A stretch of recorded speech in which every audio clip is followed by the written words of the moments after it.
మాననీయ ప్రాంత సంఘచాలకులు పెద్దలారా, ఒక ఋషి అస్తమించారు.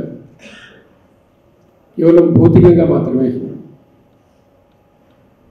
ఆ రోజున శ్మశానానికి వెళుతున్నప్పుడు కోదండరాంజీ వారి చెన్నై అల్లుడు గారు అక్కడ కూర్చున్నప్పుడు పర్వతారు ప్రశాంతంగా నిద్రపోతున్నారు. పర్వతారు చనిపోయారు అని అనిపించలేదు నాకైతే. అలా ప్రశాంతంగా,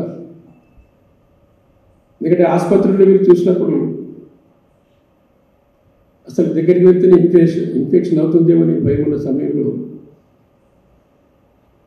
అమ్మాయి రాధా అక్కడే మన డాక్టర్ని తీసుకెళ్ళారు. మీరు పర్వాలేదండి ముందుకెళ్ళమన్నారు. వెళ్ళి అన్ని గొట్టాలు పెట్టున్నాయి, మనం చూడలేము. పర్వతరాలు నేను బాగా వచ్చానని చెప్పగానే తలెత్తారు, తల ఊపారు. ఆ దృశ్యం కూడా నేను చూశాను. దాని ముందు అక్టోబర్లో చాలా కాలం ఫోన్ చేసి భోజనం చేసినప్పుడు కలిసి భోజనం చేశాం. చాలాసేపు నవ్వుతూ సరదాగా మళ్ళీ చెప్పారు 90 ఏళ్ళు వస్తున్నాయి, 90 ఏళ్ళు వస్తున్నాయని చెప్పారు. ఇవన్నీ చూసిన తర్వాత అంత్యేష్టికి వెళుతున్న సమయంలో అంత ప్రశాంతంగా, కారణము జీవితంలో ఎవరైతే భౌతికంగా ఏమీ కోరుకోలేదో,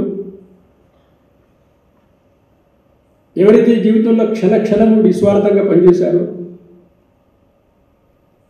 ఎవరైతే క్షణము సమాజ కళ్యాణం కొరకు కుటుంబము, తన కుటుంబాన్ని, తన వృత్తిని సమాజ కళ్యాణం కోసం చేశారో వారి జీవితం అత్యంత ప్రశాంతంగా ఉంటుంది. కారణం భారతీయ సమాజంలో ఋషులందరూ గృహస్థులే.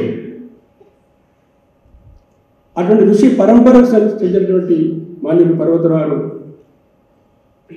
భౌతికంగా వెళ్ళిపోయారు.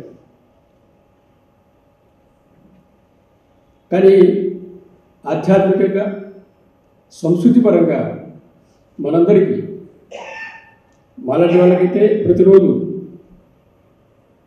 ఎందుకంటే 77లో వారు ఎమర్జెన్సీ కాగానే సంఘానికి పరిచయమైన సమయంలో మొట్టమొదటిగా ఒక బాల సంస్థల కార్యక్రమం జరిగింది. దానికి పర్వతరావు అధ్యక్ష స్థానం కూర్చున్నారు, నేను బయటకు తీసుకున్నాను. అది మొట్టమొదటిగా వారిని చూసింది. తర్వాత వారు సంఘచాలకయ్యారు. అప్పటి నుండి ఈ సుదీర్ఘమైన ప్రయాణంలో పర్వతరావుది చాలా పెద్ద కుటుంబం. అంటే చాలామందికి సుంకవల్లి కుటుంబం అంటే చాలా పెద్ద కుటుంబం, చాలా మేధావులైన కుటుంబం, సంపన్నమైన కుటుంబం. కుటుంబంలో ఎవరు స్వయం సేవకులు, సంఘ పరిచయం లేవు. కానీ పర్వతాలతో ప్రారంభమైన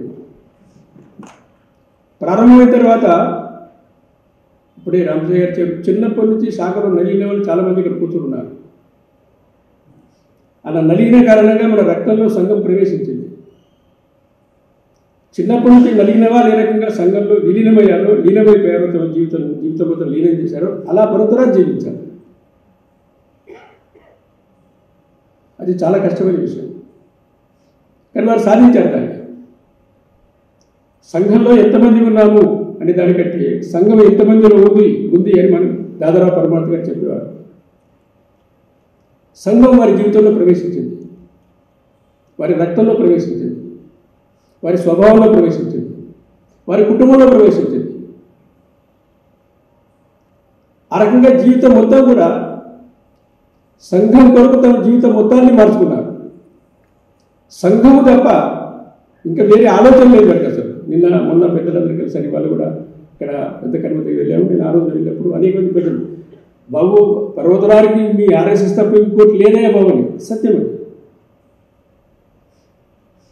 ఒకసారి సంఘం పరిచయం అయిన తర్వాత, సంఘంలో చేరిన తర్వాత, వృత్తి, న్యాయమూర్తి ఇవన్నీ ఉన్న తర్వాత వీటితో పాటుగా సంఘం తప్ప ఇంకా వేరే లేదు. సంఘం తప్ప వేరే జీవిస్తున్నప్పుడు అన్ని సందర్భాల్లో ఎలా జీవించారంటే, విశాఖపట్నంలో గుడిలో పాఠశాల పెట్టినప్పుడు మన దగ్గర ఏం డబ్బులు లేవు. డబ్బు కొరకు కాకినాడలో పెద్ద వారే తీసుకెళ్ళాను నాకు. నేను వివాహపడతాను కాబట్టి డబ్బులు అడిగారు. పరదురాలు డబ్బులు అడగలేరు కదా, చెప్పాను అనేక విషయాలు. ఆయన ఏమన్నానంటే, పెద్ద ఆయన నేను పెద్ద మొత్తం ఇస్తానండి అన్నారు. నేను చాలా సంతోషించాను ఒక నిమిషం కొరకు. కానీ శాశ్వతంగా మీరు ప్రతి క్లాస్లో కూడా 5గురినో 6గురినో శాశ్వతంగా మీరు చెప్పిన విద్యార్థులకి సీట్ ఇవ్వాలన్నారు ప్రతి సంవత్సరం. పరదురాలు అన్నారు, డూ యూ వాంట్ పర్చేజెస్ అన్నారు ఆయన. అయితే ఆయన మనం ఒక పరిస్థితి తీసుకోలేదు. ఆయన తర్వాత చెప్పారు, ఆయనకు నాకు చాలా సంబంధం ఉంది. అంటే ఆయనకి పరదురాలు చాలా సంబంధం ఉంది. చాలా పెద్దవాళ్ళు వాళ్ళు చెడ్డవాళ్ళేం కాదు, లోకం తీరది.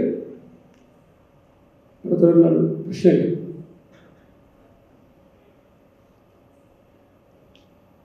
తిరుపతి సంఘర్షణ సమితిలో స్వర్గీయ దేశ్ముఖ్జీ, పరదురాలు ఎంత తిరిగారు. ప్రతి మీటింగ్లో కూడా అందులో తిరుపతి సంఘర్షణ సమితి ఆర్ఎస్ఎస్ బ్రాండ్ రాకూడదు, అదొక ప్రజా ఉద్యమం. అది మనం చేసాం, మనం మొత్తం చాకిరంతా మనం చేశాం.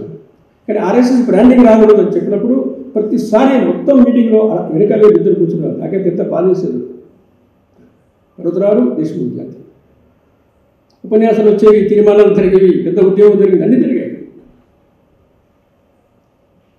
అలా అడుగడుగునా అటు జయదేవ్జీ బెంగళూరులో ఉండేవారు, ఇటు పర్వతరాజు, ఇటు దేశ్ముఖ్ వాళ్ళు ఎక్కడ వెనకాలనే కూర్చునేవారు.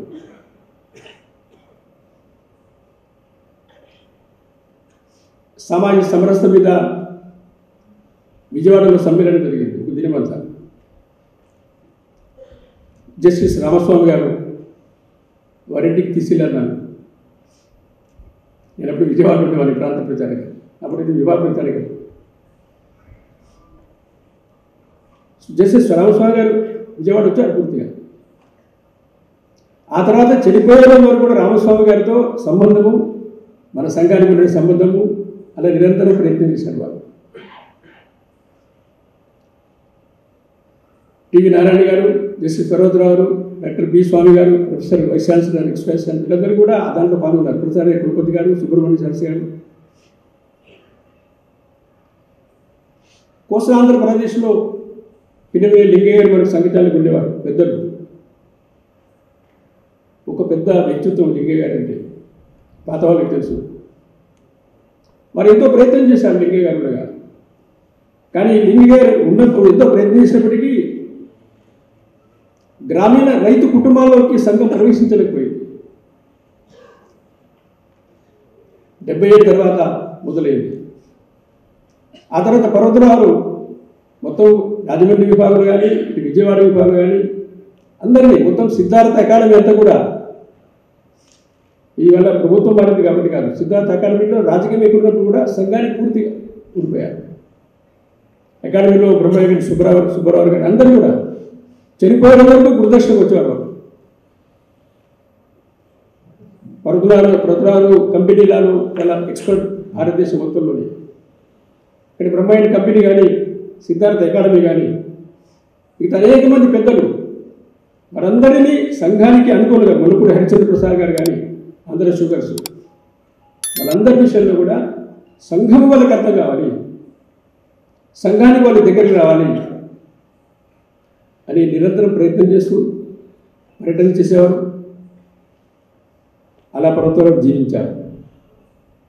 మిగతా మన పెద్దలు, వారి కుటుంబం, మన ఆస్తి, ఇవన్నీ చాలాసేపు చెప్పారు వాళ్ళు. అక్కడ కూడా మనకి గమనించాల్సి ఏంటంటే, నాకు నేను వివాహ ప్రచారకు సోమయ్య గారు ప్రాంత ప్రచారకం. అడుగడుగున పొలము, మిగతా రిజిస్ట్రేషను పద్ధతి, సంఘానికి కాదు మరొక సంస్థకి ఇచ్చారు, సంఘ ప్రేమ నడిచే సంస్థకి. వారి మనసులో ఉండేటువంటి ఆలోచన ఇవన్నీ కూడా అడుగడుగున ఫాలో అప్ చేసి అన్నీ పూర్తి చేశారు. ఎన్ని ఒడిదుడుకులు వచ్చినప్పటికీ వారి మనస్సు విచలితం కాలేదు. నేను అక్కయ్య గారు ఆ రోజున వారు చనిపోయిన తర్వాత అక్కయ్య గారు కూడా అన్నారు, వారి మనసులో ఉండే స్వప్నం నిజంగా సాకారం కావాలి కదా అని. అవుతుంది. సంఘటనలో మన ఆర్గనైజేషన్లో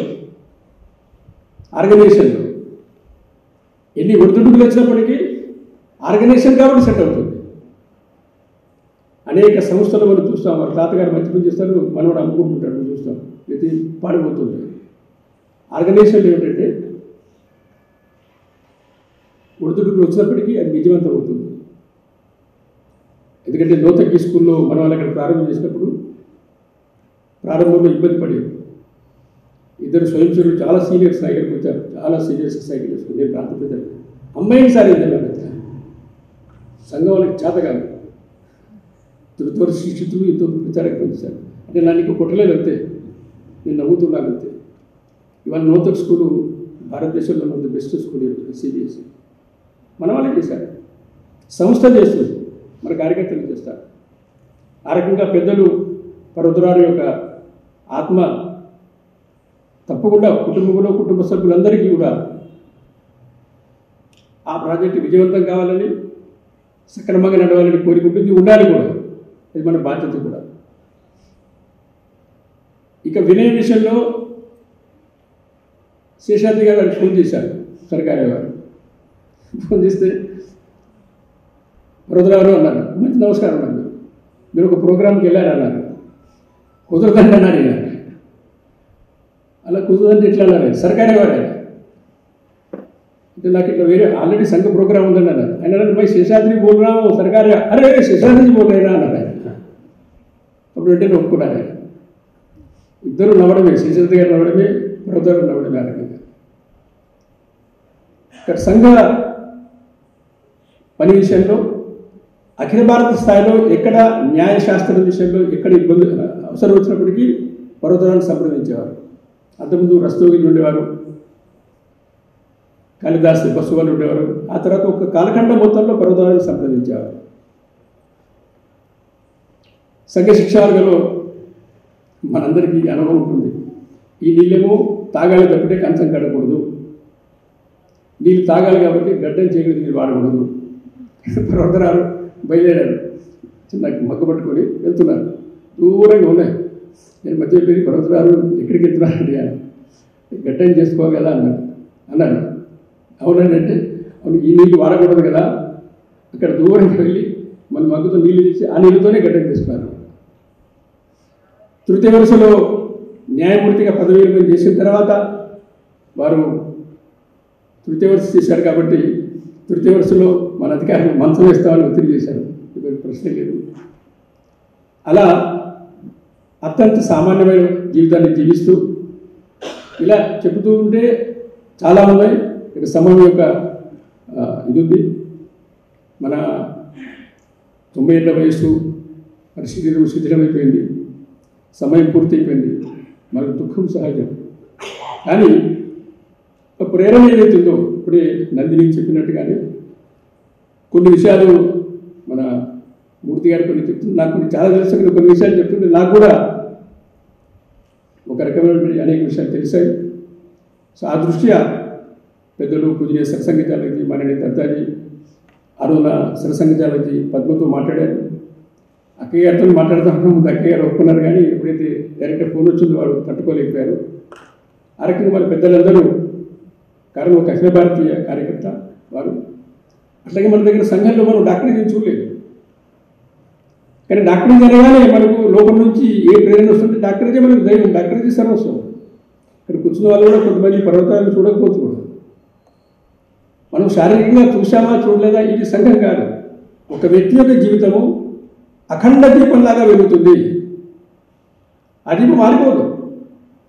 పర్వతరారు యొక్క జీవితము అఖండ జ్యోతిలాగా వెలుగుతుంది. సోమయ్య గారు, పర్వతరారు ఆప్యాయత గౌరవం చాలా ఉండేది. న్యాయమూర్తి అయిన తర్వాత వారింటికి ఎవరిని రానివ్వలేదు, చెప్పేశారు పర్వతరారు ఎవరు సోమయ్య గారు కూడా రావద్దని.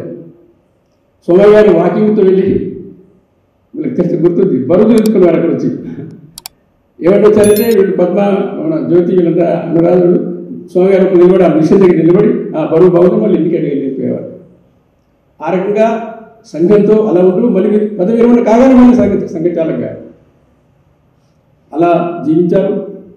ఇక్కడ అఖండ జ్యోతి వారిది, వారి జీవితం మనకు ప్రేరణిస్తుంది. వారి చరణాలకు శ్రద్ధాంజలి ఘటిస్తూ కుటుంబ సభ్యులకి ధైర్యము, శక్తిని ఇవ్వాలని మనందరికీ కూడా ఇవ్వాలని భగవంతుని ప్రార్థిస్తూ పర్వతాల చరణాలకు శ్రద్ధాంజలి ఘటిస్తూ సెలవు.